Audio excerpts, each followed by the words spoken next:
Welcome to my channel Edutailor. अगर आपको video पसंद आता है तो उसे लाइक करें, कमेंट करें और चैनल को सब्सक्राइब करें और बेल आइकन को ज़रूर प्रेस करें, जिससे हर एक वीडियो का नोटिफिकेशन आप तक आसानी से पहुंच सके। अभी तक इससे पहले के लेक्चर में हमने समझा था कि उद्देश्य क्या होता है। उद्देश्य और लक्ष्य में मोटा मोटा अंतर हमने समझा था, और अब हम जानेंगे कि शिक्षा के कौन कौन से उद्देश्य हैं। और ये सभी प्रमुख उद्देश्य आज की वर्तमान शिक्षा प्रणाली के मूलभूत घटक हैं, या हम कह सकते हैं आज की जो शिक्षा प्रणाली है वो इन्हीं सब उद्देश्यों का पालन करती है या इन्हीं सब उद्देश्यों पर आधारित है। यानी शिक्षा की प्रक्रिया में, संपूर्ण प्रक्रिया में इन सब उद्देश्यों की प्राप्ति पर बल रहता है। तो आइए जानते हैं कि कौन कौन से प्रमुख उद्देश्य हैं और उनको समझने का प्रयास करते हैं। तो आइए बात करते हैं शिक्षा की, वर्तमान शिक्षा प्रणाली के कुछ प्रमुख उद्देश्यों की, जिसमें सबसे पहला है व्यक्ति के शारीरिक विकास का उद्देश्य। यानी बालक का अगर शरीर स्वस्थ नहीं होगा तो वो किसी भी प्रकार की शिक्षा पर कोई अच्छा ध्यान नहीं दे पाएगा। शिक्षा का जो उद्देश्य है वो पूर्ण नहीं हो पाएगा, हम लक्ष्यों को प्राप्त नहीं कर पाएंगे। तो एक शारीरिक विकास का जो उद्देश्य है वो शिक्षा का एक महत्वपूर्ण उद्देश्य है। इसमें बालक की ज्ञानेंद्रियों का प्रशिक्षण, उनके व्यायाम, खेलकूद, आसन और बहुत सारी दूसरी चीज़ें उसको उपलब्ध कराई जाती हैं, गतिविधियां करवाई जाती हैं और अधिक से अधिक इंद्रियों के प्रयोग के अवसर दिए जाते हैं। इसके साथ ही साथ उसे कैसे अपने शरीर को साफ़ सुथरा रखना है, कैसे उसे निरोगी रखना है, यानी रोगों से अपने आप को बचाना है, कैसे बीमारियों को समझना है, और बीमार होने पे अगर अचानक बीमारी आ भी जाती है तो कैसे उसका निराकरण करना है, कैसे चिकित्सक को दिखाना है, या जो भी चीज़ें हैं ये सारी चीज़ें इसमें बताई जाती हैं। तो अगर हम देखें उदाहरण के तौर पर कि अगर कोई बालक दुर्बल है तो निश्चित रूप से, या उसमें कोई ऐसी समस्या है, उसको अचानक हमेशा कुछ ना कुछ प्रॉब्लम रहती है, तो और वो कक्षा में ध्यान नहीं दे पाता, कक्षा में क्या पढ़ाया जा रहा है, क्या समझाया जा रहा है, इसके ऊपर वो पर्याप्त ध्यान नहीं दे पाता, तो इससे उसका बहुत लॉस होता है, वो पिछड़ जाता है। बहुत से बच्चे इस कारणवश फेल भी हो जाते हैं। तो शारीरिक विकास का एक महत्वपूर्ण स्थान है अपना। अगर शरीर स्वस्थ नहीं होगा तो किसी भी अन्य प्रकार के उद्देश्य की प्राप्ति की हम अपेक्षा नहीं कर सकते हैं। कहा भी गया है कि स्वस्थ शरीर में ही स्वस्थ मस्तिष्क का वास होता है। यानी एक स्वस्थ मस्तिष्क, स्वस्थ सोच, एक अच्छी सोच हम तभी बना सकते हैं जब बालक का शरीर स्वस्थ होगा। तो शिक्षा के प्रमुख उद्देश्यों में शारीरिक विकास का उद्देश्य प्रमुखता, इसे प्रथम स्थान प्राप्त होना चाहिए। दूसरा प्रमुख उद्देश्य है बालक के मानसिक विकास का उद्देश्य। तो इसके बारे में तो कोई दो मत नहीं हो सकते कि मनुष्य एक शारीरिक प्राणी है, यानी सबसे पहले उसके शारीरिक और मानसिक विकास पर बल दिया जाना चाहिए, उसके बाद ही किसी अन्य चीज़ पर बल दिया जाना चाहिए।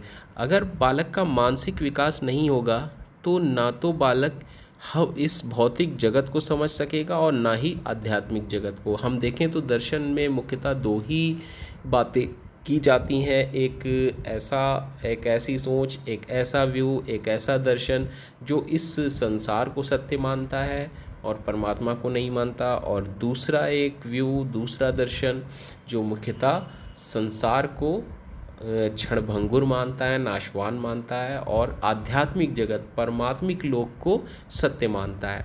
लेकिन अगर मनुष्य के पास मानसिक विकास नहीं है और उसके पास किसी भी प्रकार के ज्ञान का अभाव है, या हम कह सकते हैं वो उसका मानसिक विकास अच्छी तरीके से नहीं हुआ है, तो ना तो वो इस जगत को अच्छा बना पाएगा। अगर वो भौतिकवादी ही है, जगत को सब कुछ मानता है, तो ना तो इस जगत में तरक्की कर पाएगा, उन्नति कर पाएगा। और अगर वो आध्यात्मवादी है, परमात्मा में विश्वास करता है पूर्णता, और इस जगत को क्षणभंगुर मानता है, तब भी वो उस आध्यात्म को भी प्राप्त करने में भी उसे समस्या आएगी। कहने का मतलब है, चाहे हम भौतिकवादी हों या अध्यात्मवादी हों, दोनों ही प्रकार के दर्शनों में हमें, अगर हमारी ऐसी सोच है तो भी हमें हर प्रकार के दर्शन में हमें अपने मानसिक विकास को अच्छा बनाना होगा। और मानसिक विकास का अर्थ सिर्फ ज्ञान प्राप्त कर लेना नहीं है, बल्कि इसमें बहुत सारी मानसिक शक्तियाँ आती हैं, जिससे हम कह सकते हैं कि स्मृति,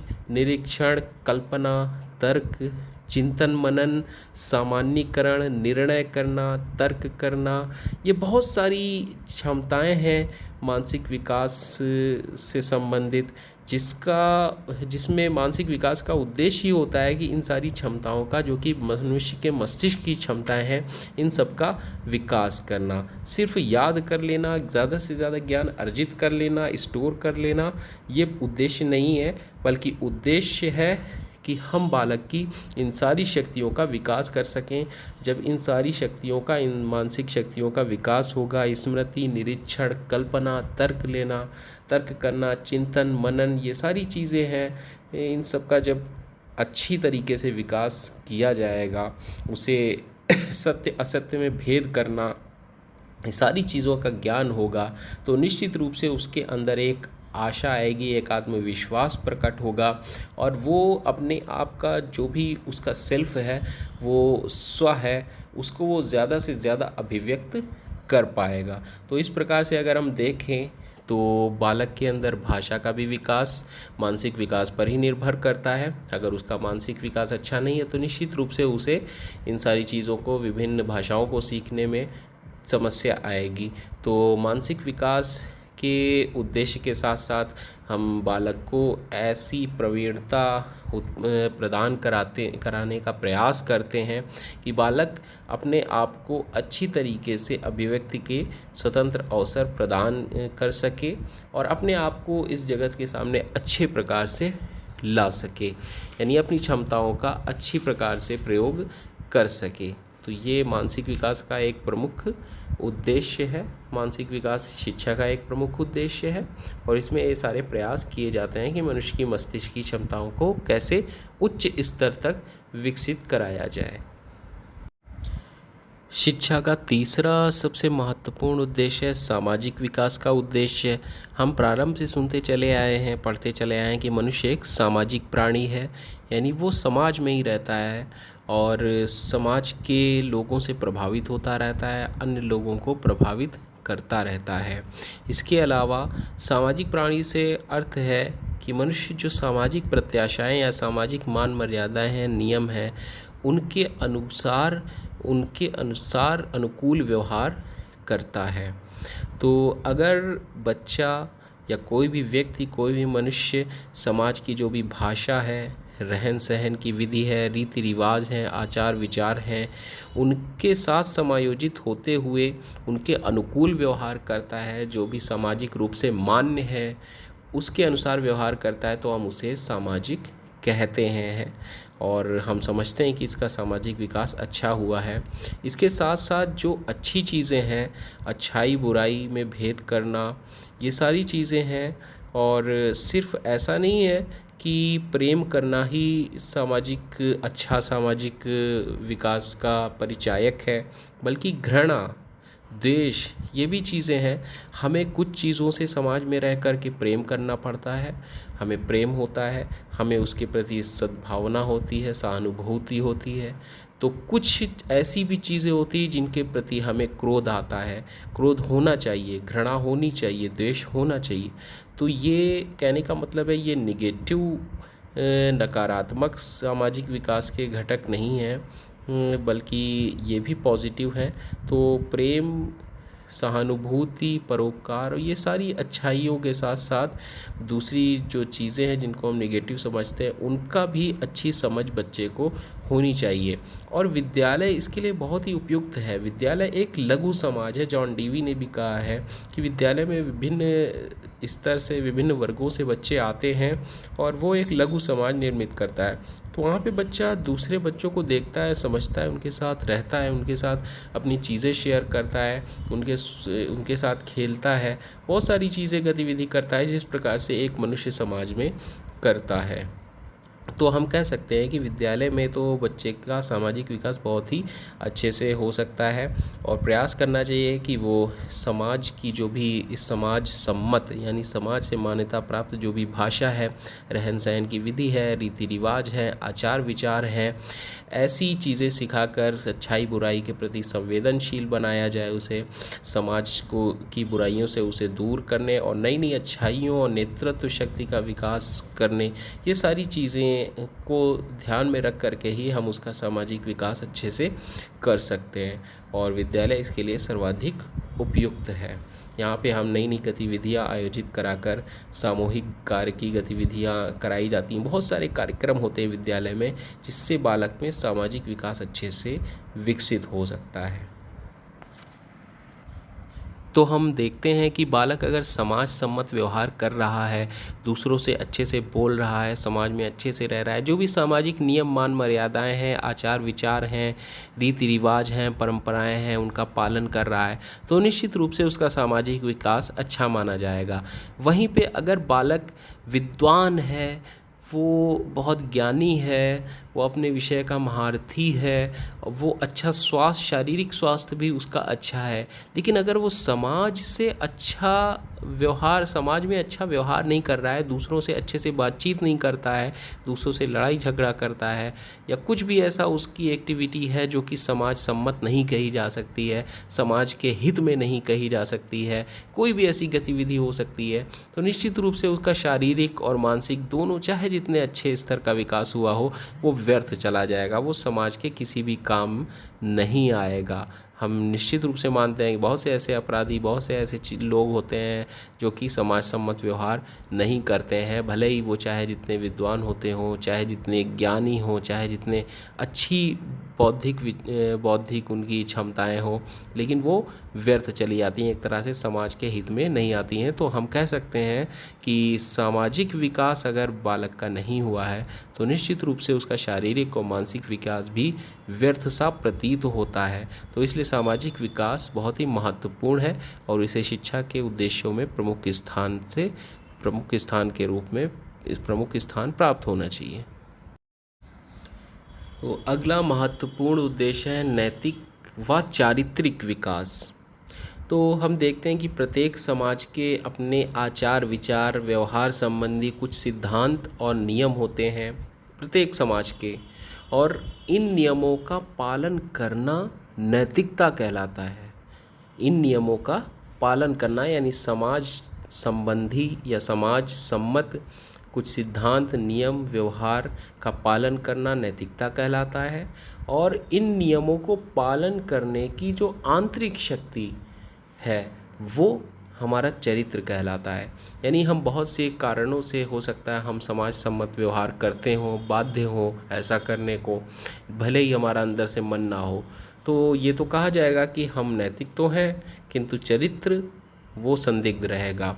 वहीं पे अगर हम उस व्यवहार को करते हैं, अच्छा व्यवहार करते हैं, सिद्धांतों और नियमों को अच्छे से फॉलो करते हैं, सारी चीज़ें अच्छे से करते हैं, और ऐसा करने का हमारा अंदर से मन होता है, अंदर से हमें लगता है कि ये अच्छी चीज़ है, इसको किया जाना चाहिए, तो निश्चित रूप से ये अच्छे चरित्र का भी परिचायक है। तो नैतिकता क्या है कि समाज सम्मत जो भी सिद्धांत नियम है व्यवहार करने के, सारी चीज़ें हैं, उनको पालन करना, और उसको पालन करने की जो आंतरिक शक्ति है, जो आंतरिक प्रेरणा है एक तरह से, उसको हम चरित्र कहते हैं या चारित्रिक। तो नैतिक और चारित्रिक विकास बहुत इम्पॉर्टेंट है, बहुत महत्वपूर्ण है। महात्मा गांधी की डेफिनेशन शिक्षा संबंधित मैं याद दिलाना चाहूँगा आपको, कि जिन्होंने बताया कि शिक्षा का उद्देश्य बालक या मनुष्य के शरीर मन और आत्मा का संपूर्ण सर्वांगीण सर्वोत्तम विकास करना है। तो उन्होंने शरीर मन और आत्मा की बात कही। आत्मा की बात करने का मतलब है यहाँ पे नैतिक और चारित्रिक विकास से। अब नैतिक और चारित्रिक विकास में हम क्या कह सकते हैं, सामान्यतः इसे धर्म से भी जोड़ा जाता है। जहाँ पे एक तरह के धार्मिक मान्यता वाले लोग होते हैं, वहाँ पे हम सामान्यतः धर्म सम्मत जो भी बातें होती हैं, जो भी अच्छाइयाँ, प्रत्येक धर्म हमें अच्छाइयाँ ही सिखाता है, तो हम उसी को नैतिक और चारित्रिक विकास के आधार पर उसकी व्याख्या करना या उसको समझना, हम उसको उद्देश्य के रूप में उसको परिभाषित करते हैं। यानी उसमें जो भी बातें सिखाई जाती हैं उनको सिखाना ही हमारा उद्देश्य होता है। अगर वो सारी चीज़ें बच्चा सीख रहा है, कर रहा है, तो हम मानते हैं कि बच्चे का इसी के द्वारा नैतिक और चारित्रिक विकास होगा। लेकिन भारत जैसे देश में जहाँ पे इतने सारे धर्मों को मानने वाले लोग रहते हैं, वहाँ पे किस धर्म को लागू किया जाए, ये बहुत ही समस्या है और ऐसा नहीं होना चाहिए। इसलिए यहाँ पे, चूँकि यहाँ पे धर्मनिरपेक्ष राष्ट्र है हमारा, तो हम यहाँ पे किसी धर्म पर आधारित विचारों को हम मान्यता नहीं दे सकते, बल्कि हम एक सामान्य जो समाज सम्मत बहुत सारे गुण हैं, ईमानदारी है, कर्तव्य परायणता है, परोपकार है, दृढ़ इच्छा शक्ति है, प्रेम है, सहानुभूति है, सहयोग करना है, ये सारे अच्छे गुण हैं, सामाजिक गुण हैं, जो कि हमारे नैतिक और चारित्रिक विकास के उद्देश्य को पूरा करने में पूर्णतया सहायक होंगे हमारे आज के समाज में। तो अगर बालक का चारित्रिक विकास नहीं होगा, नैतिक विकास नहीं होगा, तो चाहे भले ही कितना वो अच्छा विद्वान हो, पूर्व की तरह, जैसे सामाजिक विकास के उद्देश्य में हमने बताया था, उसी तरह से अगर उसका नैतिक और चारित्रिक विकास नहीं अच्छा होगा तो उसकी सारी विद्या, सारा ज्ञान व्यर्थ जाएगा, वो समाज के किसी काम में नहीं आएगा। आजकल हम देखते हैं कि नैतिकता और चरित्र इन्हीं का बहुत ज़्यादा अभाव है। लोग ज्ञान प्राप्त करने पे अपने ज़्यादा से ज़्यादा भौतिकवादी संसाधन इकट्ठा करने में जुटे रहते हैं और नैतिकता और चारित्रिक विकास पर किसी का ध्यान नहीं जाता, जबकि ये सबसे ज़्यादा महत्वपूर्ण है। अगर बालक नैतिक होगा, उसका चरित्र अच्छा होगा, तो निश्चित रूप से वो कुछ भी करे वो राष्ट्र के लिए जो है सकारात्मक ही रहेगा।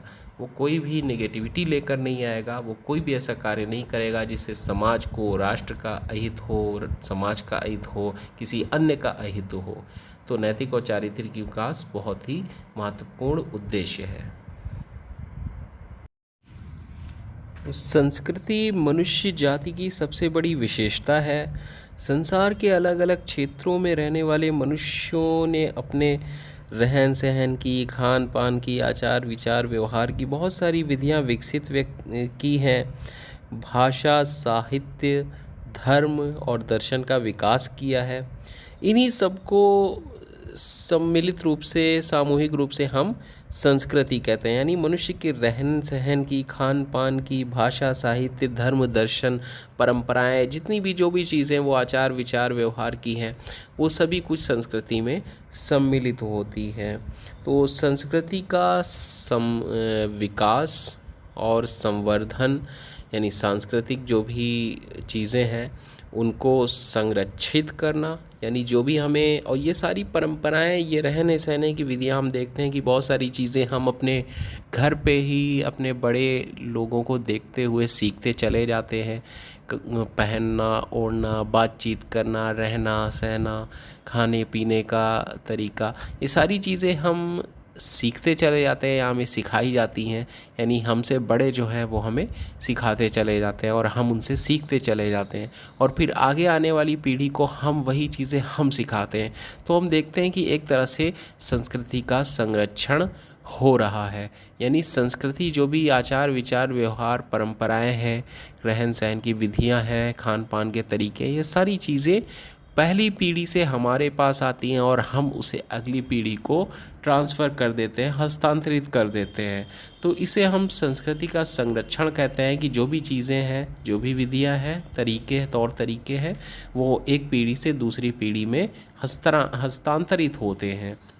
इसके साथ साथ बहुत सारी जटिलताएं हैं, समाज में परिवर्तन होता रहता है, उसकी सोचों में, उसके तौर तरीक़ों में परिवर्तन आता रहता है, आवश्यकताएं बदलती रहती हैं, तो जिसके आधार पर उसका रहना सहना, खान पान, ये सारी चीज़ों में भी परिवर्तन आता रहता है। तो निश्चित रूप से हमें किसी एक चीज़ पे डटकर नहीं रहना है, बल्कि समय के अनुसार, स्थितियों के अनुसार, परिस्थितियों के अनुसार ही व्यवहार करना है। तो ऐसी जो चेंजेस आते हैं, हम बहुत सारी अच्छी चीज़ों को अपनाते चले जाते हैं और जो भी जटिल लगता है, जो भी गलत लगता है या जो भी अच्छा नहीं लगता है, उसको हम त्यागते चले जाते हैं। तो एक तरह से संस्कृति पहली पीढ़ी से दूसरी पीढ़ी को हस्तांतरित हो रही है, और उसके साथ साथ नई पीढ़ी उसमें कुछ अपनी तरफ से मॉडिफिकेशन, उसमें कुछ मैनिपुलेशन करती है, यानी उसमें कुछ जोड़ती है, कुछ घटाती है। जो उसे सही लगता है वो उसे ऐड कर देती है, जो उसे सही नहीं लगता है, असहज बनाता है, उसको वो त्याग देती है। तो इस तरह से संस्कृति का संरक्षण हो रहा है और उसका संवर्धन, यानी उसमें नई चीज़ें जोड़ना और अच्छी चीज़ें जोड़ना, और गलत चीज़ें अगर कुछ असहज है, कुछ सही नहीं है, उसको निकालते चले जाना। तो ये इसका संवर्धन या विस्तार कहलाता है, यानी और उसका रूप व्यापक हो रहा है। तो संस्कृति हमारे रहने सहने, खान पीने के तरीके को कहते हैं, और इसका संवर्धन और विस्तार और संरक्षण बहुत ही आवश्यक है। क्यों? क्योंकि यही हमें मानव बनाए हुए है, यही हमारी पहचान है। अलग अलग क्षेत्र हैं और उनकी अपने तौर तरीके हैं, अपने रहने सहने का ढंग है, अपने खान पान, पहनावा है। ये सारी चीज़ें संस्कृति के अंतर्गत ही आती हैं, जो कि हमें एक पहचान दिलाती हैं। तो इसका संरक्षण और इसका संवर्धन बहुत ही आवश्यक है, और ये शिक्षा का एक प्रमुख उद्देश्य है। और शिक्षा के द्वारा ही हम संस्कृति का संरक्षण और संवर्धन दोनों ही कर सकते हैं। बहुत सारी ऐसी गतिविधियां करा सकते हैं, बहुत सारे ऐसे कार्यक्रम कराते हैं जिससे बच्चों को अपनी संस्कृति की पहचान होगी, उसकी समझ आएगी, और वो उसको सहेजना, उसको बनाए रखना और उसका विकास करना सीखेंगे। ऐसे बहुत सारी गतिविधियों और कार्यक्रमों के द्वारा बच्चों के अंदर ऐसी भावनाएँ, ऐसी चीज़ें पैदा की जा सकती हैं, जिससे कि वो अपनी संस्कृति को संरक्षित रखने और उसका संवर्धन या विस्तार करने के लायक बन सकें, या उसको संवर्धित और संरक्षित करने में सक्षम हो सकें। ऐसे में विद्यालय की भूमिका बहुत ही महत्वपूर्ण होती है। तो संस्कृति का संरक्षण और उसका संवर्धन या विस्तार शिक्षा का एक प्रमुख उद्देश्य निश्चित रूप से हमें प्रतीत होता है। आज के समय में, आज के इस दौर में हम कह सकते हैं कि वो शिक्षा व्यर्थ है जो व्यक्ति को व्यवसाय दिलाने में सक्षम नहीं है। और व्यवसाय बहुत ही महत्वपूर्ण है। व्यक्ति, रोटी, कपड़ा और मकान व्यक्ति की एक बुनियादी आवश्यकताएं होती हैं। अगर वो उसके पास नहीं है तो वो निश्चित रूप से मानसिक रूप से व्यथित रहेगा, शारीरिक रूप से भी वो दुर्बल हो सकता है, या शारीरिक विकास उसका प्रभावित हो सकता है। तो कहने का अर्थ है कि आज जैसे जैसे प्रारंभ में मानव जंगल में रहता था, अपनी सारी आवश्यकताओं की इसी प्रकार से शिकार करके, खेती करके वो पूर्ति करता था, धीरे धीरे उसने तकनीकी को अपनाया, धीरे धीरे उसका विकास हुआ। और फिर जैसे जैसे आज के दौर जनसंख्या बढ़ते बढ़ते आज की स्थिति आई है, आज मनुष्य के पास संसाधन कम पड़ रहे हैं, तो ऐसे में उसे व्यावसायिक कुशलता प्राप्त करना आवश्यक हो गया है कि वो किसी ऐसे व्यवसाय में जाए जिसमें वो अच्छे से अपने आप को समायोजित कर सके और अच्छी उन्नति कर सके। और ऐसा करने का उद्देश्य मुख्यतः यही है कि वो अपने जीवन को सुखमय बना सके। जो भी जीवन जीने के महत्वपूर्ण संसाधन हैं, साधन हैं, उनको वो प्राप्त करने में सक्षम हो सके। और ऐसा आज के दौर में व्यावसायिक कुशलता अगर नहीं है, व्यावसायिक दक्षता नहीं है, तो वो इसमें सक्षम नहीं हो पाएगा, इसमें वो सफल नहीं हो पाएगा। तो व्यावसायिक कुशलता बहुत ही महत्वपूर्ण है। अगर हमारे अंदर व्यावसायिक कुशलता है तो निश्चित रूप से हम उस व्यवसाय में बहुत ही अच्छा कर सकेंगे। और शिक्षा को इस प्रकार का होना चाहिए कि वो व्यावसायिक होनी चाहिए, उसमें बहुत सारे व्यावसायिक विषयों का समावेश होना चाहिए। इस प्रकार से शिक्षा का जो पाठ्यक्रम है वो विकसित किया जाए कि व्यक्ति या बालक जल्दी से जल्दी वो अपनी क्षमतानुकूल, अपनी रुचि के अनुसार व्यवसायों को प्राप्त करने में दक्ष हो सके। यानी प्रारंभ से ही उसके अंदर की क्षमताओं को इस प्रकार से विकसित किया जाए कि वो बड़ा होकर के उसे कोई समस्या ना रहे अपने रुचि, अपनी क्षमता से संबंधित व्यवसाय का चुनाव करने में। और रुचि और क्षमता से संबंधित अगर व्यवसाय को वो चुनेगा तो निश्चित रूप से वो उसमें उन्नति ही करेगा। तो व्यावसायिक कुशलता हमारी बुनियादी आवश्यकताओं को पूर्ण करने में बहुत ही महत्वपूर्ण भूमिका अदा करती है। अतः इसको हम शिक्षा के एक महत्वपूर्ण उद्देश्य के रूप में सम्मिलित करते हैं। तो अगला उद्देश्य है जनतांत्रिक या लोकतांत्रिक नागरिकता के विकास का। जनतंत्र या लोकतंत्र हम जानते हैं कि जनता के द्वारा जनता के लिए शासन होता है और इसमें जनता प्रत्यक्ष रूप से भागीदार होती है। उसे अधिकार होता है अपने शासक को, अपने शासन को चुनने का। अब यहाँ पे हम नागरिकता क्या है? नागरिकता निश्चित रूप से किसी भी शासन की या किसी भी शासन तंत्र द्वारा निर्धारित कुछ नियम होते हैं जिनको पूर्ण करने पे नागरिकता प्राप्त होती है। नागरिकता कई तरीके की होती है और जिस भी तरीके को पूर्ण करके, जिन भी नियमों को पूरा करके कोई व्यक्ति पूर्ण करता है, वो नागरिक हो जाता है उस राष्ट्र का। तो अलग अलग पूरे विश्व भर में बहुत सारे देश हैं, बहुत सारे राष्ट्र हैं और उनकी अपनी अपनी शासन तंत्र है। भारत में चूंकि लोकतंत्र है तो यहाँ पे हम लोकतांत्रिक नागरिकता के विकास की बात कर रहे हैं, यानी ऐसी नागरिकता का विकास जो लोकतंत्र को जन्म देती हो, लोकतंत्र में जान डालती हो। तो हमें ऐसे नागरिकों को तैयार करना है जो अपने नागरिक कौन कहलाएगा? जो कि अपने कर्तव्यों और अपने अधिकारों के प्रति जागरूक हो, बहुत सारे नियमों को पूर्ण करते हों और उस क्षेत्र में रहते हों, उस राष्ट्र में रहते हों।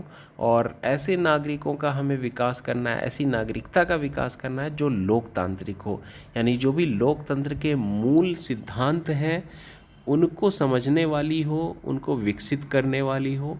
ऐसी नागरिकता का विकास करना ही प्रमुख उद्देश्य है। तो यहाँ पे हम लोकतांत्रिक नागरिकता के विकास की बात कर रहे हैं, भारतीय नागरिकता की बात कर रहे हैं जो कि भारत में लोकतंत्र है। तो हमें ऐसे लोगों को तैयार करना है जो लोकतांत्रिक सिद्धांतों में विश्वास रखते हों और उसमें अपने अधिकारों के प्रति तो जागरूक हों ही, साथ ही अपने कर्तव्यों को पूर्ण करना भी वो अच्छा समझें, अपने कर्तव्यों के प्रति भी उतने ही जागरूक और लालायित दिखाई दें। ऐसे लोग हों तो निश्चित रूप से भारत, हमारा देश, हमारा राष्ट्र उन्नति कर सकेगा। तो ये एक शिक्षा का महत्वपूर्ण उद्देश्य है जिसके द्वारा हमें ऐसे लोगों का निर्माण करना है, ऐसे लोगों का विकास करना है जो लोकतांत्रिक हों। ऐसे लोग जो लोकतांत्रिक होंगे निश्चित रूप से लोकतांत्रिक नागरिक कहलाएंगे और लोकतांत्रिक नागरिकता का विकास इस प्रकार से होगा। तो शिक्षा में ऐसे हम चीज़ें शामिल करेंगे जो लोकतंत्र पर आधारित हों, लोकतांत्रिक चीज़ों को बढ़ावा देती हों। ऐसी गतिविधियाँ, ऐसी चीज़ें, ऐसी कार्यक्रम हम शिक्षा में सम्मिलित करके लोकतांत्रिक नागरिकता के विकास कर सकते हैं। तो शिक्षा में जनतांत्रिक या लोकतांत्रिक नागरिकता के विकास के उद्देश्य को सम्मिलित करके हम ऐसे लोगों को तैयार कर सकते हैं जो राष्ट्र के सिस्टम को समझ सकेंगे, जो शासन तंत्र है उसके सिस्टम को समझ सकेंगे और लोकतंत्र समर्थक जो भी मूल्य हैं, जो भी चीज़ें हैं उनको विकसित कर सकेंगे, उसके सिद्धांतों को समझकर ऐसी चीज़ों को बढ़ावा दे सकेंगे और आगे चलकर इसमें सकारात्मक भूमिका अपनी निभा सकेंगे। तो ये बहुत आवश्यक है कि अगर हमें अपने सिस्टम को, अपने शासन को, अपने देश को आगे बढ़ाना है तो हमें जिस सिस्टम पे वो चल रहा है, जिस शासन तंत्र पे वो चल रहा है, उसके लायक लोगों को तैयार करना। तो ऐसी नागरिकता की शिक्षा के एक प्रमुख उद्देश्य के रूप में सम्मिलित करना नितांत आवश्यक है। अगला हमारा उद्देश्य है देश का आधुनिकीकरण करना एवं उत्पादन में वृद्धि करना। भारत एक विकासशील देश है, विकसित होने के लिए प्रयासरत है और साथ ही साथ भारत का जनसंख्या के मामले में विश्व में दूसरा स्थान है। तो ऐसे में देश का आधुनिकीकरण करना बहुत ही आवश्यक हो जाता है, उसके उत्पादन में वृद्धि करना भी बहुत आवश्यक है। देश का यदि आधुनिकीकरण नहीं होगा तो निश्चित रूप से हम अपने आप को सक्षम नहीं बना सकेंगे, संपन्न नहीं बना सकेंगे। आज हमें अपनी सीमाओं की भी रक्षा करना है, यानी उसको बाहर से भी सशक्त बनाना है, साथ ही साथ हमें उसे अंदर से भी मजबूत बनाना है। यानी हमें अपना इंफ्रास्ट्रक्चर और बहुत सारी दूसरी चीज़ें हैं जिनको अपना करके, जिनको विकसित करके हमें अपने देश को संपन्न और सक्षम और विकसित बनाना है। तो ऐसा हम आधुनिकीकरण करके ही कर सकते हैं। नई नई टेक्नोलॉजी का विकास करके, नई नई टेक्नोलॉजी को आयातित करके, उसको अपना करके हम अपने देश को आधुनिक बना सकते हैं। आधुनिकीकरण से हमारी बहुत सारी मेहनत बचती है, बहुत सारी लागत बचती है, बहुत सारी चीज़ें आसान होती हैं और हम चीज़ों को दूसरों तक बहुत आसानी से पहुंचा सकते हैं। बहुत सारे फ़ायदे हैं। तो देश के आधुनिकीकरण करना आज की एक बहुत बड़ी आवश्यकता है। यदि हम आधुनिक नहीं बनेंगे तो निश्चित रूप से आने वाले समय में हम और भी पिछड़ जाएंगे। साथ ही साथ भारत चूँकि दूसरा स्थान रखता है विश्व में जनसंख्या के मामले में, तो ऐसे में उत्पादन में वृद्धि करना हमारे लिए बहुत ज़्यादा ज़रूरी है। और उत्पादन में वृद्धि करके ना तो चाहे वो किसी भी चीज़ के उत्पादन की बात हो, हम सिर्फ अपनी स्वयं की आवश्यकताओं की पूर्ति कर पाएंगे, बल्कि हम उसे विदेश में निर्यात भी कर सकते हैं। निर्यात करके हम अपने को, अपना जो आर्थिक स्थिति है उसको बेहतर बना सकते हैं और ऐसा करके हम कहीं ना कहीं अपनी जो अर्थव्यवस्था है उसको बेहतर बना पाएंगे। देश का आधुनिकीकरण करके और उत्पादन में वृद्धि करके हम अपने देश को बेहतर स्थिति में ले जा सकते हैं, उसकी अर्थव्यवस्था को मजबूत बना सकते हैं। तो ऐसा करना, इसको शिक्षा के एक उद्देश्य के रूप में लागू करना या सम्मिलित करना मेरे नज़र में, हम आपकी नज़रों में बहुत ही सही है। क्यों? क्योंकि आज ये ग्लोबलाइजेशन का दौर है, वैश्वीकरण का दौर है। अगर ऐसे में देश की अपनी पहचान नहीं होगी, देश सबके साथ, अन्य देशों के साथ बराबर स्थान नहीं रहेगा, तो निश्चित रूप से हमें भी वो सम्मान, वो चीज़ें प्राप्त नहीं होंगी। तो ऐसा करना नितांत आवश्यक है। अगर हमें रहना है तो हमें अपने आप को सक्षम और योग्य बनाना होगा और ऐसा आधुनिकीकरण करके ही हो सकता है। तो अगला उद्देश्य है सामाजिक, नैतिक एवं आध्यात्मिक मूल्यों का विकास। अभी तक हम बात करते आए थे व्यावसायिक कुशलता की उन्नति की, देश के आधुनिकीकरण और उत्पादन में वृद्धि के उद्देश्य को लेकर आए थे। तो ऐसे इन सबको शिक्षा के उद्देश्यों के रूप में अगर हम सम्मिलित करेंगे तो निश्चित रूप से इनकी अति के कारण कहीं ना कहीं मानवीय मूल्यों का ह्रास होता है। तो ऐसे में ज़रूरी है कि सामाजिक, नैतिक और आध्यात्मिक मूल्यों के विकास को शिक्षा के एक उद्देश्य के रूप में सम्मिलित किया जाए, जिसके द्वारा इन सारे नैतिक मूल्य, जो आध्यात्मिक मूल्य हैं, सामाजिक मूल्य हैं, इनका यदि देश के आधुनिकीकरण और व्यावसायिक कुशलता की उन्नति के कारण अगर इनका ह्रास होता है, इनको न्यून समझा जाता है, तो इसको हम उद्देश्य के रूप में सम्मिलित करके उस ह्रास को हम पूरा कर सकते हैं, उसमें जो कमी हुई है उसको पूर्ण कर सकते हैं। और इसके साथ साथ ये एक अच्छे समाज के विकास के लिए या अच्छे समाज के निर्माण के लिए बहुत ज़रूरी है कि आध्यात्मिक और नैतिक मूल्यों पर बल दिया जाए। ऐसे मूल्य जो हमें अच्छाई की तरफ ले जाते हैं, एक अच्छी सोच, एक अच्छा जो है माहौल, वातावरण निर्मित करते हैं, एक सकारात्मक वातावरण निर्माण में सहायक होते हैं। तो ऐसे मूल्यों की हमें नितांत आवश्यकता है आज के इस दौर में, जब हर व्यक्ति भौतिकवादी सुखों को प्राप्त करने के लिए लगा हुआ है। ऐसे में इन नैतिक मूल्यों की अवहेलना की जा रही है। तो इन मूल्यों को के विकास को शिक्षा के एक महत्वपूर्ण उद्देश्य के रूप में सम्मिलित किया जाना चाहिए। यदि ऐसा नहीं होगा तो हम भी पश्चिम की ही तरह, पाश्चात्य सभ्यताओं की ही तरह हम भी भोग विलास में ही लिप्त रहेंगे और जो हमारा प्राचीन गौरव था उसे हम कभी प्राप्त नहीं कर पाएंगे। तो सामाजिक, नैतिक और आध्यात्मिक मूल्यों के विकास को शिक्षा के महत्वपूर्ण उद्देश्यों में सम्मिलित किया जाना चाहिए।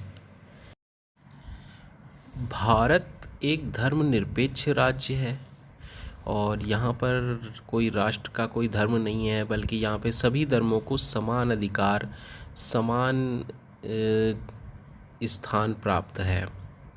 तो ऐसे में चूँकि जब विभिन्न धर्मों के निवासी यहाँ पे रहते हैं, धर्मों के मानने वाले रहते हैं, तो उनमें आपसी मतभेद होना स्वाभाविक है। तो ऐसे में धार्मिक सहिष्णुता यानी धर्म के प्रति जो विभिन्न धर्मों के लोग हैं आपस में एक दूसरे के प्रति अच्छी भावना रखें, ऐसी भावना का विकास शिक्षा का एक महत्वपूर्ण उद्देश्य होना चाहिए। क्यों? क्योंकि प्रत्येक जो मनुष्य के अगर हम विकास की बात करें तो मनुष्य सामान्य रूप से शरीर, मन और आत्मा का योग है और उसके तीनों पक्षों का समान विकास होना चाहिए। और धर्म एक ऐसा साधन है जिसके द्वारा मनुष्य के इन तीनों पक्षों का विकास होता है। चाहे वो कोई भी धर्म हो, उसमें मनुष्य के इन तीनों पक्षों के विकास करने का जो सक्षमता है वो है। तो ऐसे में शिक्षा में धर्म की व्यवस्था होनी चाहिए। लेकिन चूँकि हम एक धर्मनिरपेक्ष राष्ट्र में रहते हैं, हम एक धर्मनिरपेक्ष राष्ट्र में हैं जहाँ पे सभी धर्मों को समान अधिकार प्राप्त हैं, समान स्थान प्राप्त है, समान सम्मान प्राप्त है। तो ऐसे में हमें एक ऐसी भावना का विकास करना है जिसमें लोग धर्म के आधार पर आपस में लड़ें नहीं, बल्कि प्रत्येक धर्म को बेहतर समझें। तो ऐसे हम ऐसे जो मूल्य हैं, ऐसी अच्छी चीज़ों को लेकर आ सकते हैं एक विषय के रूप में, जिसमें प्रत्येक धर्म की अच्छी बातों को ऐसी शिक्षा की व्यवस्था की जाए जिसमें सब धर्मों के सिद्धांतों की शिक्षा की व्यवस्था की जाए। क्योंकि जब तक हम दूसरे के अन्य धर्मों को जानेंगे नहीं, तब तक हम अपने धर्म को ही अच्छा समझते रहेंगे। तो ऐसे में हमें सभी धर्मों के अध्ययन की व्यवस्था करनी चाहिए शिक्षा में, जिससे प्रत्येक बालक के मन में प्रत्येक धर्म के प्रति एक अच्छी भावना उत्पन्न हो और देश में धार्मिक कट्टरता के स्थान पर धार्मिक सहिष्णुता का विकास किया जा सके। और भारत एक ऐसा देश है जहाँ पे बहुत सारे धर्मों के मानने वाले लोग रहते हैं। अगर धार्मिक सहिष्णुता नहीं होगी तो आपस में ही मतभेद बने रहेंगे, मारकाट, लड़ाई झगड़े बने रहेंगे, जिससे देश प्रगति नहीं कर पाएगा। तो ऐसे में ये नितांत आवश्यक है कि धार्मिक सहिष्णुता जैसे टॉपिक पर, जैसे विषय को समझते हुए, इसको महत्व देते हुए शिक्षा की व्यवस्था की जाए और इसको एक शिक्षा के महत्वपूर्ण उद्देश्य के रूप में सम्मिलित किया जाए। तो नेक्स्ट है, अगला है राष्ट्रीय व अंतर्राष्ट्रीय एकता का विकास। प्रत्येक व्यक्ति को अपने राष्ट्र पर गर्व होता है और ऐसे में हम राष्ट्रीय एकता और अंतर्राष्ट्रीय एकता की बात करें तो राष्ट्रीय एकता एक ऐसी भावना है जो राष्ट्र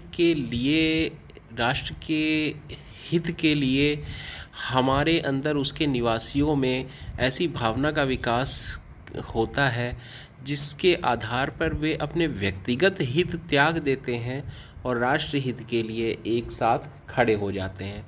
यानी राष्ट्रीय एकता तभी कहलाती है जब राष्ट्र के लिए उसके निवासी, उसके नागरिक अपने व्यक्तिगत हित को न्यून रखें और राष्ट्रीय हित को ऊपर रखें।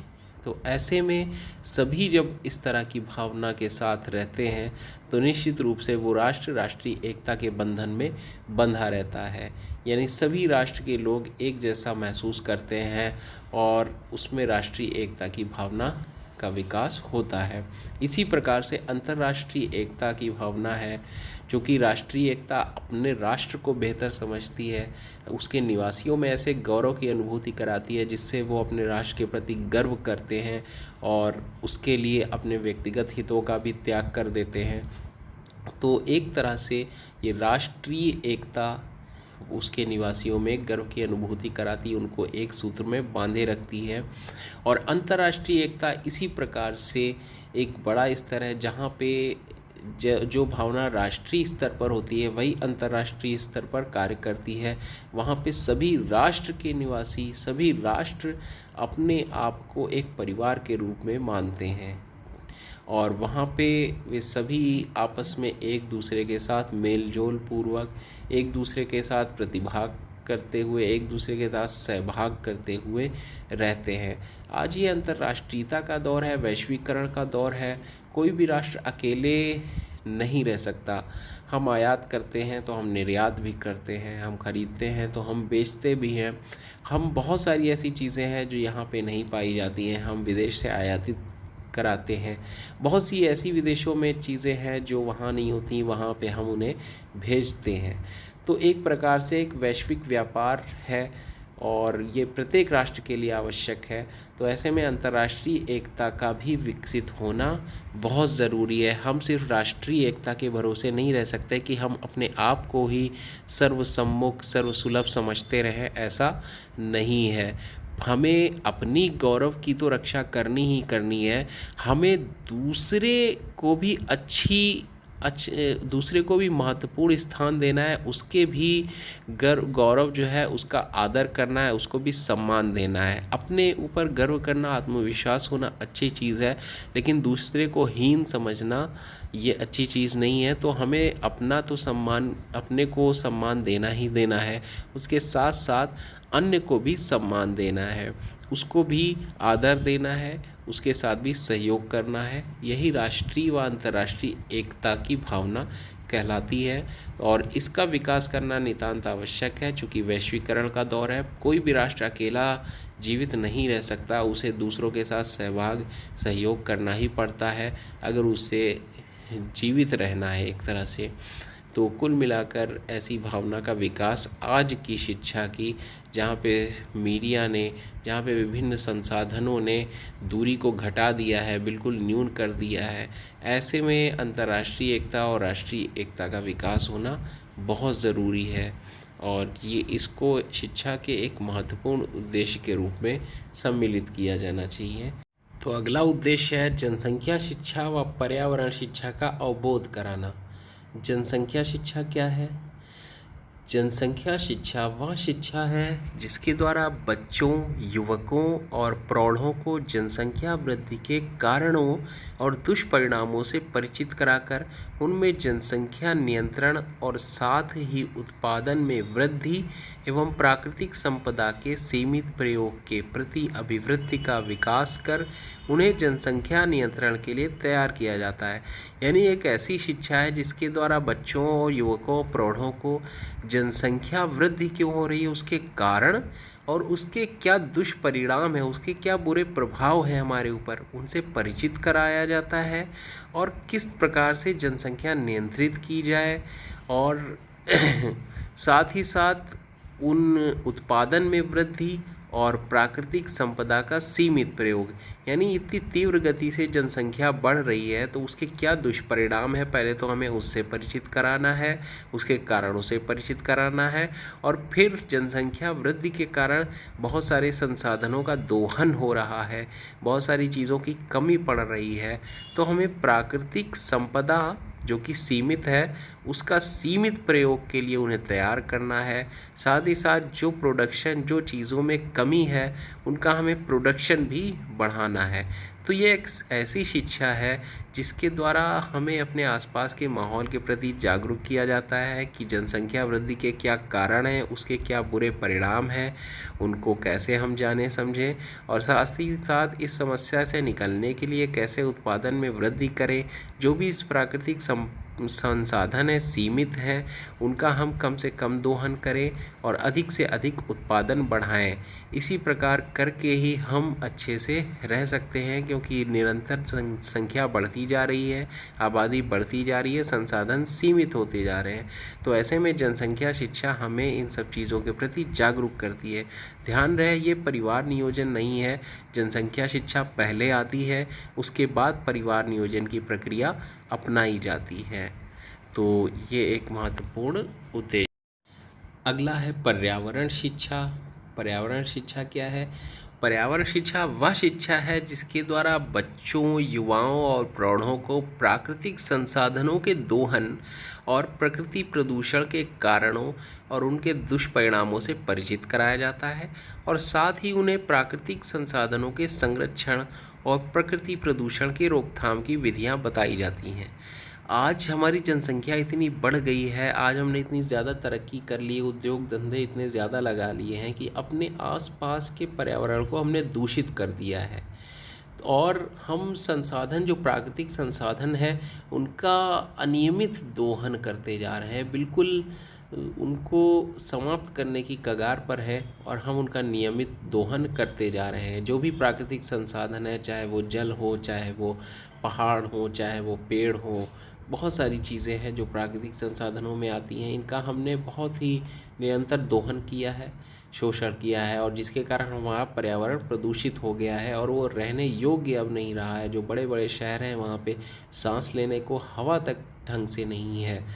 तो ऐसे में पर्यावरण शिक्षा हमें इन सब समस्याओं के प्रति जागरूक बनाती है। बच्चों, युवाओं और प्रौढ़ों को इन प्राकृतिक संसाधनों का दोहन जो हो रहा है और प्रकृति में जो प्रदूषण हो रहा है उसके कारणों और दुष्परिणामों से परिचित कराया जाता है। यानी इन प्रदूषण के और संसाधनों के दोहन के क्या कारण हैं और उसके हमारे ऊपर क्या बुरे परिणाम पड़ते हैं, प्रभाव पड़ते हैं, उनसे परिचित कराया जाता है। और फिर उसके बाद उन्हें प्राकृतिक संसाधनों के संरक्षण, यानी जो भी प्राकृतिक संसाधन है उनको कैसे सुरक्षित रखा जाए, कैसे संरक्षित रखा जाए कि उनकी संख्या घटे नहीं, इसके प्रति जागरूक किया जाए। और साथ ही साथ प्राकृतिक प्रदूषण को रोकने की विधियां उन्हें बताई जाती हैं, ताकि हम अपने आसपास के वातावरण को जो है अपने रहने योग्य बनाए रख सकें। उस प्रदूषण कम से कम हो, संसाधनों का दोहन कम से कम हो, ताकि वे अधिक से अधिक समय तक संरक्षित रहें, अधिक से अधिक समय तक हमारे उपयोग में आ सकें। तो इस प्रकार से जनसंख्या शिक्षा और पर्यावरण शिक्षा आज की शिक्षा व्यवस्था की महत्वपूर्ण उद्देश्य के रूप में हमारे उद्देश्यों में सम्मिलित हैं, और ये होनी चाहिए, क्योंकि जिस तरह से जनसंख्या बढ़ रही है, जिस तरह से पर्यावरण प्रदूषित हो रहा है, ऐसे में अगर हमने अपनी जनरेशन को, अपनी पीढ़ी को इन सब दोनों समस्याओं के बारे में जागरूक नहीं किया तो आने वाले समय में पृथ्वी पर, इस भूमि पर रहना भी बहुत मुश्किल हो जाएगा। तो ऐसे में इन्हें हमें सम्मिलित करना है शिक्षा के प्रमुख उद्देश्यों के रूप में। अभी तक हमने वर्तमान भारतीय शिक्षा, जो वर्तमान शिक्षा प्रणाली है, उसके कुछ प्रमुख उद्देश्यों पर चर्चा करी है। अब हम बात करेंगे प्राचीन भारतीय शिक्षा के प्रमुख उद्देश्य, जिनमें पहला है पवित्रता तथा जीवन की सद्भावना, यानी पवित्र जीवन जीना और ऐसी भावना जीवन के प्रति, जीवन में पवित्रता। और अगर हम दूसरे उद्देश्य की बात करें तो दूसरा उद्देश्य आता है चरित्र का निर्माण करना।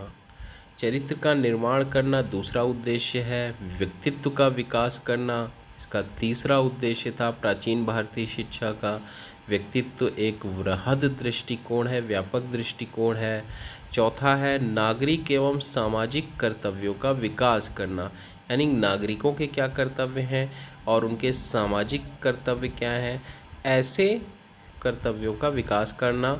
सामाजिक कुशलता एवं सुख की उन्नति। तो नागरिक और सामाजिक कर्तव्य नागरिकता के विकास से संबंधित है। ये सभी उद्देश्य हम देखेंगे। संस्कृति का संरक्षण एवं संवर्धन, ये सभी हम पहले पढ़ चुके हैं, यहाँ पे हम सिर्फ शॉर्ट में इनको देखेंगे। चलिए अब हम बात करेंगे माध्यमिक शिक्षा आयोग या मुदालियर आयोग के अनुसार शिक्षा के प्रमुख उद्देश्य। पहला, व्यक्तित्व का विकास। एक व्यापक दृष्टिकोण है व्यक्तित्व, जिसमें मानवीय बहुत सारे पक्षों का समावेश रहता है। शारीरिक, मानसिक, ज्ञानात्मक, संज्ञानात्मक, संवेगात्मक, भाषागत, हर प्रकार का सामाजिक विकास की बात रहती है इसमें। दूसरा है जनतांत्रिक नागरिकता का विकास, इसको भी हम पहले देख चुके हैं। नेक्स्ट है कुशल जीवन यापन की शिक्षा, यानी कुशलतापूर्वक कैसे जीवन जिया जाए इसकी शिक्षा दिलाना शिक्षा का प्रमुख उद्देश्य है। अगला है व्यावसायिक कुशलता, यानी व्यावसायिक रूप से अगर हम कुशल नहीं होंगे तो कैसे हम विभिन्न संसाधन अर्जित करेंगे, अपने जीवन को संपन्न बना पाएंगे, सुखमय बना पाएंगे। और अगला है नेतृत्व के लिए शिक्षा। समय भारत आज़ाद हुआ था और नेतृत्व की राजनीतिक उसमें बहुत ज़्यादा आवश्यकता थी, इसलिए नेतृत्व की शिक्षा को भी एक महत्वपूर्ण शिक्षा के उद्देश्य के रूप में कोठारी माध्यमिक शिक्षा आयोग ने सम्मिलित किया है। अगला है कोठारी आयोग के अनुसार शिक्षा के प्रमुख उद्देश्य। पहला, उत्पादन में वृद्धि करना। दूसरा, सामाजिक एवं राष्ट्रीय एकता का विकास करना है। तीसरा है जनतंत्र को सुदृढ़ बनाना। और चौथा है देश का आधुनिकीकरण करना। पांचवा आता है सामाजिक, नैतिक एवं आध्यात्मिक मूल्यों का विकास। ये सभी हम शिक्षा के वर्तमान उद्देश्यों के रूप में हम सभी का अध्ययन कर चुके हैं। तो कोठारी आयोग के अनुसार ये शिक्षा के कुछ प्रमुख उद्देश्य हैं और इनको आप देख लेंगे। Thanks for watching. If you liked the video, then please share and subscribe my channel EduTailor.